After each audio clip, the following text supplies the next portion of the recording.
Welcome to PatsCast. The Patriots win 23-20 in a statement upset victory on Sunday Night Football against the Buffalo Bills. I'm going to keep this podcast short because it's pretty late, but what a win for the Patriots to go into Buffalo and win the way that they did, right? You know, jumping out to a 20-10 lead. The Bills start to make their comeback like they did against the Baltimore Ravens in Week 1. Defense makes a big stop there late in the fourth quarter with about 2 minutes left. Big pass breakup there by Christian Gonzalez on third down. Set up the game-winning drive for the Patriots. They march downfield. 2 big plays from Drake Maye throwing the football that ultimately set up a 52-yard field goal from Andy Borregales, the kicker who I wanted it to be Parker Romo, but first clutch kick of his career comes up big. And the all-white Buffalo crowd wearing white in their new white jerseys and really a high-pressure environment. The Patriots get to come in today and gotten completely blown out by the Buffalo Bills, who are the Bills are my favorite to win the Super Bowl. They still are, even after tonight's game. I really like what's going on in Buffalo and what they're doing, and I think they're due to get there at this point in time. But you just beat, in my opinion, the best team in the NFL. And am I going to say the Patriots are better than the Bills? No, nobody's going to have the Patriots leapfrogging Buffalo in the power rankings come Tuesday. But, you know, this is the type of game where, you know, maybe you talk about the Patriots being a top 10 team, right? You know, they're 3-2. I had them being 2-3 at this point in my preseason predictions. And now they have a very easy schedule ahead of them, going up against the Saints next week. You have the Titans, I think, and the Browns. You have a bunch of easy games. Really, the only tough games left are Tampa, Buffalo once again, and maybe Baltimore, who might actually not be very good. So, for the first time in years, the Patriots matter again, and that's a really big deal, right? With everything that fell apart with Belichick after Brady left, and the Mac Jones debacle, and you know, what happened last year with Drake Maye. The culture is being restored, and the Patriots are once again, in my opinion, a pretty good football team. And I think that starts with the game-winning sequence there. 20-20 with 2 minutes and 8 seconds left in the game. Drake Maye rolls to his right, under pressure on a bootleg play that breaks down. Looks like he's just going to throw it away. Somehow finds Stefon Diggs with his knee about an inch off the ground and completes a pass for a first down. Comes back the next play, sideline throw to Kayshon Boutte that basically puts them in field goal range. Now, I do think the Patriots tightened up a little too much there running the football to make sure the Bills burn their timeouts. I don't think anyone was comfortable with Andy Borregales kicking a 52-yard field goal at that point, but he made it right down center of the pipe, left just a few seconds on the clock. Patriots walk away with an upset victory against Buffalo. Just a terrific game all around. It was a sloppy game, right? And, you know, part of the reason I'm actually really encouraged by this win is not because this was a game where the Bills shot themselves in the foot and the Patriots played a perfect game and just squeaked by. No, the Patriots shot themselves in the foot plenty of times throughout this game and still managed to beat the Buffalo Bills, which really says that not only are they a good team, I think they might be a talented team. If they can beat a team like the Bills with all the mistakes that they made, Bills made plenty themselves, but escaping away with a victory tonight, really just incredible. And I think it starts with Stefon Diggs. He was ultimately the player of the game. His revenge game going back to Buffalo, 10 catches for 146 yards. 2 consecutive 100-plus yard games from Stefon Diggs. He's the first Patriot since Julian Edelman in 2019 to have 2 straight games of over 100 yards, and he was well over 100 today with 12 targets, and 10 of those were receptions. So the chemistry between Maye and Stefon Diggs, it was there week 1, but right now, Stefon Diggs is back to being Stefon Diggs. You know, the first, 3 weeks of the season, it looked like, okay, he's coming back from an ACL injury. This is going to take a little bit of time.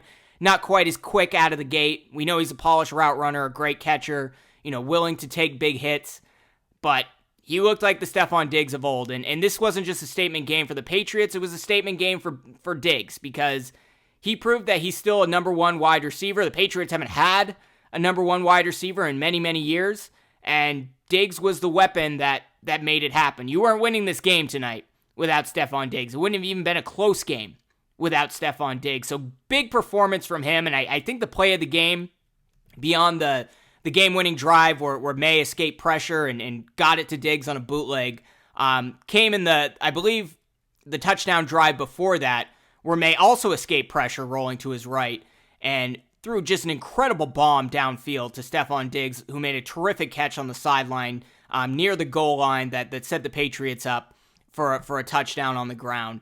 So Drake Maye, an excellent game once again from Maye, taking care of the football, 22 of 30 passing for 273 yards, no turnovers, his first career game-winning drive. And, Josh Allen put up similar numbers, 22 of 31, 253 yards passing. They had near identical passer ratings, but Josh Allen turned the football over, and Drake Maye did not. And am I going to sit here and say Drake Maye's a better quarterback now than Josh Allen? Of course not. But, to hear Chris Collinsworth, who just, I love Josh Allen. He's just always talking about Josh Allen all game. He can't even compliment Drake Maye without saying he's just like Josh Allen. But really impressed Collinsworth, really impressed the entire NFL media to see Drake Maye really kind of his coming-of-age game. Going into Buffalo in a tough environment and coming away with a victory. Very accurate throwing the football. I think he had one overthrow in this game that missed. There was another throw that was a bit high to Hunter Henry. It was a big play. Still a pretty decent throw, but those are really the only two mistakes I thought Drake Maye made. He didn't he didn't try to force plays. He took sacks when he needed to, and there were plenty. He had 4 sacks throughout the game. There's some things he needs to improve on, right? And Chris Collinsworth talked about it. Sometimes when the pocket's breaking down a little bit, Drake Maye, his head will drop a little bit. That's something Josh Allen struggled with early in his career and is very good at now, keeping his eyes downfield even under pressure. Maye's good at that when he's on the run doing those bootlegs, but he needs to get a little bit better at that. And there were a couple times where he had receivers open, it looked like, but for the most part, this was as close to a flawless game as you're going to expect from an NFL quarterback. And he's had 3 of those, right? He's had 3 of those. He had one last week against Carolina where they put up 42 points, and 2 weeks before that in Miami where he also took care of the football and had, I think that was a career game for him, but I think this is the best game of his career just because of the opponent that he went up against. And it's not just the stats for Drake Maye. It's how he responded to these high-pressure situations. Is he going to, as Tom Curran would say, is he going to turn into a pumpkin under pressure? There was no pumpkin-like nature from Drake Maye during today's game, and it shows that his ceiling may be a lot higher than a lot of people thought. And, to the doubters of Drake Maye out there, I don't know how at this point you can't say, this guy's going to be a pretty damn good quarterback, right? Is he going to win the MVP this year? Probably not, right? But as I talked about in the last podcast, the Patriots' very easy schedule coming up, Drake Maye has the chance to at least be part of that MVP conversation, particularly if he keeps his completion percentage above 70% and continues to be in the top 5 in most metrics. I think he probably will be after tonight's game. He didn't throw a touchdown pass, but really just an efficient game all around from Drake Maye, going against a real Super Bowl contending NFL defense. So excellent job by Maye. And as I said, it was a sloppy but resilient game from the Patriots. There were 3 turnovers in the first quarter between both teams. The defense, gave up plenty of yards, right, on the ground, but for the most part, it was bend but don't break. Had some key third down stops that led to field goals instead of touchdowns, where it really looked like the Patriots were going to start to lose ground a little bit, and they made up for it with those third down stops. All of Bill Belichick's defenses when they were very good over that 20-year period. Penalties, of course, are still an issue, especially with the reserves. Durden and Farmer both had back-to-back unnecessary roughness penalties, which shouldn't have happened. Vidarian Lowe came in on a QB sneak as an extra offensive tackle, got called for a false start. They need to get better at that stuff. And look, the Bills were even worse, right? They had 11 penalties and the Patriots had 8, but the Patriots had 93 penalty yards versus the Bills' 90 penalty yards. So even though the Buffalo had 3 more, Patriots, they were back-breaking penalties, and they still made up for it. And again, that's why I think this was such an impressive victory, because it wasn't a perfect game from New England. It wasn't, hey, this is a bad team going up against a good team, but they played polished and the good team shot themselves in the foot too many times. No, the Patriots did not necessarily play a clean football game, and they still beat one of the best, if not the best team in the NFL. So, despite all those mistakes, they held their composure, especially late. And look, this is a team that's figuring out how to win in big game situations. They did it in Miami, and they did it again tonight against a much better team. And I got to give credit to Mike Vrabel, right? Ramondre Stevenson comes out. Patriots get a big turnover there on defense, get the ball back, and immediately the next play, Ramondre Stevenson catches a ball for a near first down, goes down with it, fumbles it. Of course, Buffalo recovers it, and we go, here we go again. I was texting my dad, I was texting my buddy, and saying like, hey, it's time to cut this guy. There are plenty of running backs out there that can hold on to the damn football. I don't think we need Ramondre Stevenson anymore. And Mike Vrabel said, hey, it's a long football game. He kept bringing Stevenson back out there, and he kind of had to, right? Because Antonio Gibson on a kickoff return, where of course he fumbled the football, Patriots recovered it, went down with a pretty gruesome knee injury. One of those injuries that we'll see what it is, but it looks like I think he's going to be out for a number of weeks, or maybe it could even be a season-ending injury. So you're going to need to rely on Ramondre Stevenson.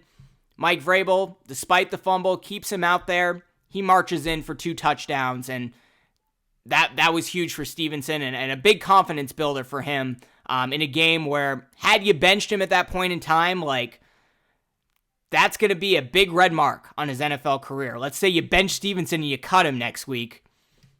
Well, what's going to happen now for Stevenson? Instead, he comes back, gets 2 touchdowns, and Gibson goes down, and hopefully he can keep contributing and ideally hold on to the football. But, credit to Mike Vrabel. He's a much better person, I guess, than I am, because I would have benched Stevenson after that play. Travion Henderson, he stepped up at times, but, it's not like they were great rushing the football. The Patriots actually struggled quite a bit, just 71 yards rushing today, and 12 of those came from Drake Maye. So Henderson, he's not going to be an every down back. We need to stop pretending he's going to be an every down back. He could be a primary guy. He could get the majority of reps at running back at some point, but you need a good second running back, particularly a power guy like Ramondre Stevenson, and Stevenson performed the rest of the game. So those two are going to have a lot on their plate going forward if Gibson's out for an extended period of time, but you need more consistent push from the interior offensive line in some of those running situations. And look, credit to Josh McDaniels, right? He's changed this offense into something that looks a lot more like the Sean McVay and Kyle Shanahan West Coast offenses and less like the Brady Belichick offenses of the years. Not that the traditional McDaniel stuff isn't still in there, but in order to run those bootlegs and have Drake Maye be so effective on his feet, you need to consistently hand the football off. And unlike week 1, where Patriots couldn't run the ball and they just said, okay, we're going to abandon the run and have Drake Maye throw the ball 50 times, they said, look, we may gain 1 or 2 yards on first down and just have Ramondre or Henderson run into a wall, but that's going to set up a play on second or third down, a play action, a bootleg that's going to work out and lead to an explosive play, and that's exactly what it did. So credit to Josh McDaniels, not really abandoning the game plan like they did in week 1, still trying to establish the run even though it wasn't working, because that established the passing game in so many of those big plays that Stefon Diggs made, that Kayshon Boutte, who only had 3 catches, but whenever Kayshon Boutte has a catch, it's a significant play. So credit to McDaniels for doing that, and for Vrabel to stick with Ramondre Stevenson. Defensively, held the Buffalo Bills to 20 points. I'll take that any day. Marcus Jones, big interception in the red zone early in the game that kind of set the tone. He has elite ball instincts, had that big red zone interception, as I just said. Robert Spillane, all the linebackers did an excellent job at stopping the run. The Bills only had, they had 118 yards rushing, but 53 of those yards came from Josh Allen. So their lead rusher was James Cook with 49, and next was Ty Johnson with just 10. So Patriots did a great job at stopping the run. They need to do a better job in pass coverage over the middle of the field. It's great you have Christian Gonzalez and you have Carlton Davis, arguably the best DB duo in the NFL, but the linebackers, particularly against tight ends like Dalton Kincaid and Knox, they need to do a better job in pass coverage, and they need to stop getting cute with the whole dropping Milton Williams back in coverage thing. He's playing zone out there, led to a big first down from Buffalo doing that crap. Like, don't do that anymore. But that middle of the field coverage was repeatedly exposed by Josh Allen, and that was really the only way Buffalo was able to generate any offense. And other than that, the defense, they were great, right? They were great in moments, but still vulnerable over the middle. So they got to work on that a little bit. And, it doesn't help you're going up against Josh Allen. It doesn't help that you have to spy Josh Allen, and that takes other options away defensively. But I'll take holding Buffalo to just 20 points. Ultimately, I think it was a pretty damn good defensive game plan. They just need to be a little bit better at the linebacker position. Not stopping the run, where they're great, but defending the pass needs to get a little bit better. And stopping those checkdowns, I think the Patriots have this philosophy that they had with Bill Belichick over many years, where it's like, hey, we'll let you get easy 5-yard checkdowns, but you're going to have to beat us death by 1,000 paper cuts, and eventually you're going to make a mistake. Well, when you're going against Josh Allen, who can run with the football, or you're going with some of those dynamic players like Kincaid or James Cook, who can be a decent pass catcher as well, they can cut you 1,000 times and get into the end zone no problem. So they need to clean that up a little bit. Stop playing so soft, play a little tighter on defense, and eventually, from time to time you're going to give up a big play, but you're still giving up big plays even when you're playing that softer defense. So hopefully they'll continue to improve on with that, but they beat the Buffalo Bills. I'm not going to complain. So things that need improvement. Maye needs to keep his eyes downfield when he's under pressure. The defensive pass coverage with the linebackers. The run game needs to be more consistent. Hasn't been consistent all season. And of course, the penalties need to be a little bit more disciplined. I know Mike Vrabel has verbally said he doesn't care about penalties as much as other coaches do, but when you have 3 less penalties than Buffalo and you still have more penalty yards, those are extreme penalties and you have to prevent those. But ultimately, the ceiling's high, but the fundamentals do need cleaning up for the Patriots. But again, if you're not playing fundamentally sound football and you beat one of the best, if not the best teams in the league, that means you might be a pretty damn good football team. So, great job by the Patriots today. Jalen Hawkins quietly making smart plays in the secondary. There was a little bit of a confusion at one point with him and Marcus Jones. I think they were going up against Keon Coleman that led to a touchdown. But other than that, Jalen Hawkins is looking pretty good. Jared Wilson back at the left guard position. The offensive line definitely gave up a lot more pressure going against real edge rushers, unlike last week against Carolina. But Drake Maye held his own against that pressure, and for the most part, they executed. And Andy Borregales hitting the game-winning field goal from 52 yards. But hey, the Patriots can go on a run here, right? You got the Saints coming up. I think you have the Titans after that. Cleveland's coming up. So many games that should be easy victories for this team, considering how they showed up tonight against Buffalo. But I think the biggest thing is this was a statement game. Sunday Night Football, prime time. Drake Maye really hasn't gotten a ton of national coverage. It's kind of written off last year because the Patriots were so bad, only 4 wins, and Drake Maye really only won a single game as a starter where he played the full 60 minutes. So this was a coming out game for Drake Maye. It was a reestablishing myself as one of the premier pass catchers in the NFL type game for Stefon Diggs. Statement game for Mike Vrabel that he's actually starting to establish a culture and you're beating one of the NFL's best. Patriots didn't just win a football game today. They earned a ton of credibility. They're tougher. They're more disciplined. They're composed under fire, things that we haven't seen in many, many years, even with Belichick still there. If this is what Drake Maye looks like right now, who's basically only played 1 full season at this point as an NFL starter, what's he going to look like in year 3, in year 4? I've been critical of Drake Maye with some of the mechanical stuff, talk about his eyes today in the podcast, but he looks like he can be a real NFL superstar, and he's going to carve up some of these defenses with this week's schedule coming up. But just a really impressive game on the road going into Buffalo on Sunday night, and the type of game where you say, hey, maybe they can contend in the AFC East. Like the Jets, the Dolphins, I don't think we have to worry about those teams. Buffalo Bills, now you're only a game back. You hold the tiebreaker as of this point in time. You have a much easier schedule the rest of the way. That was the goal heading into the season for Mike Vrabel. Our goal here is to win the division, And right now they're a game out. We got to stop just talking about like, hey, I think they can be a wild card team. We have to start talking like, hey, they have a quarterback who's going to keep getting better. They have a lot of good young guys, a good foundation that they're trying to establish. And they're already beating Buffalo week 5 of the season. Really excellent win today for the New England Patriots. Very excited to be a fan of this football team and to finally see things start to turn around, assuming everyone stays healthy and everything ultimately works out. It's the NFL. You never know what's going to happen, but the Patriots have a real chance here to start stacking victories and earning real credibility in the NFL and perhaps even making a playoff run if they can continue to improve. But yeah, that's it for this episode of PatsCast.